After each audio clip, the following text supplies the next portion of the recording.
সম্ভব। মানুষের অসাধ্য কোনো কিছুই নাই। আল্লাহ পাক চাইলে মানুষ চেষ্টা করলে সবই সম্ভব, অসম্ভবের কিছু না। আমাদের চেষ্টাটাও যেন মন থেকে হয়, লোক দেখানো না হয়। লোক দেখানো এবাদত আল্লাহ পছন্দ করে না। আর প্রথম প্রথম যে কোনো জিনিসই লোক দেখানো হয়, করতে করতে করতে করতে ওইটা আর লোক দেখানো হয় না। এই জন্য আমরা সবাই সবার পক্ষ থেকে, সবার সাইড থেকে, সবাই সর্বোচ্চ আগে রেখে বলছি, আমাদের ডিগ্রির অবস্থা, ফ্লোরের অবস্থা আসলে শোচনীয়, বাজে অবস্থা। এই ধরনের বাজে অবস্থা আমাদের ছিল না, এই কোনো কারণেও হয়ে গেছে। আমরা ভালো করছি, আমরাই খারাপ করছি, আমরাই ভালো করছি, আমরা বিরোধারা বলছি।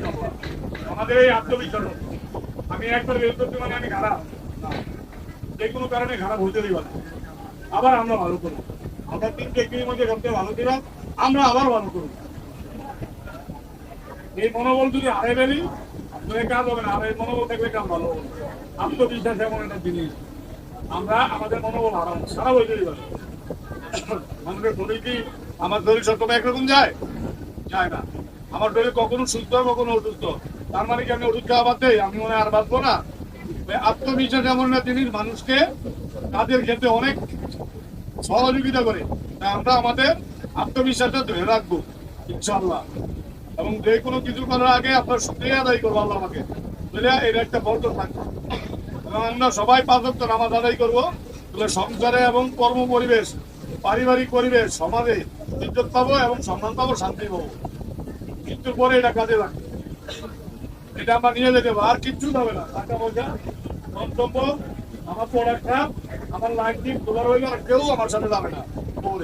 আমার জবাব আমাকে দিতে হবে, আমার কর্মফল আমি পাবো, কর্মফল কেউ বাদ দিতে পারবেন না। ঠিক আছে?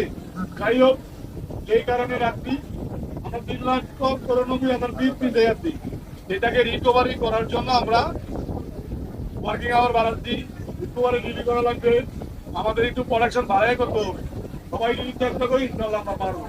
এবং আগামী দিন ভ্যাকসিন তোলা, আমি গতকালকে বলছিলাম আমি জানি না কত গরমে, কিন্তু আজকে জানি। তো আমরা আফতার করলাম স্যার সকাল 6টা থেকে 1টা পর্যন্ত। ঠিক আছে, সকাল 6টা থেকে আমরা 1টা পর্যন্ত ডিউটি করবো। সবাই, বেতনের লোক এবং বাইরের লোক, সবাই যথাসময়, রাইট সময়, অন টাইম আমরা অফিসে থাকবো। কেউ একটা লোক অ্যাপ্রেন করবো না। যদি কেউ অ্যাপ্রেন করে ভাবুর সে প্রায় এই কোম্পানির না হোক। আমি সবাইকে থেকে বিনীত অনুরোধ করলাম, আপনারা কেউ এই ধরনের পরিস্থিতি পরিবেশনতে নিজেও করেন না, আমাকেও ভালোই না। আমি আপনাদের জন্য সকলের জন্য দোয়া করি, আপনারা আমার জন্য দোয়া করবেন। আপনারা সকলে আমাকে মাফ করে দিলে আপনাদের মধ্যে আমার কারো প্রদর্শ নাই, কারণ আপনারা আমার ছোট ভাই, ছোট বোন মতো।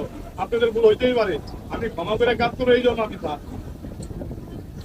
বড়দের সবসময় আমার ইয়ারা বেশি লাগে, আমার আপনাদের কারো মধ্যে আমাকে যুক্ত করছে না। হ্যাঁ, আমি মাঝে মাঝে রাগারাগি করি, বুঝতে যা সবসময় জন্মা পরে আমি তার সাথে আমার কথা নেই, তার ভিতরে মনে পছন্দ না থাকি। আমার সাথে কারোর কোনো ব্যক্তিগত আক্রোশ নাই, সবাই আমরা আমাদের স্বার্থের জন্য আসছি, কেউ তার স্বার্থের জন্য আসছি। ইনশাআল্লাহ, ইনশাআল্লাহ, আলহামদুলিল্লাহ। এবং আল্লাহ আমাদের সকলকে নেক হায়াত দান করুক, সুস্থতা দান করুক, আমাদের সকলকে আসসালামু আলাইকুম।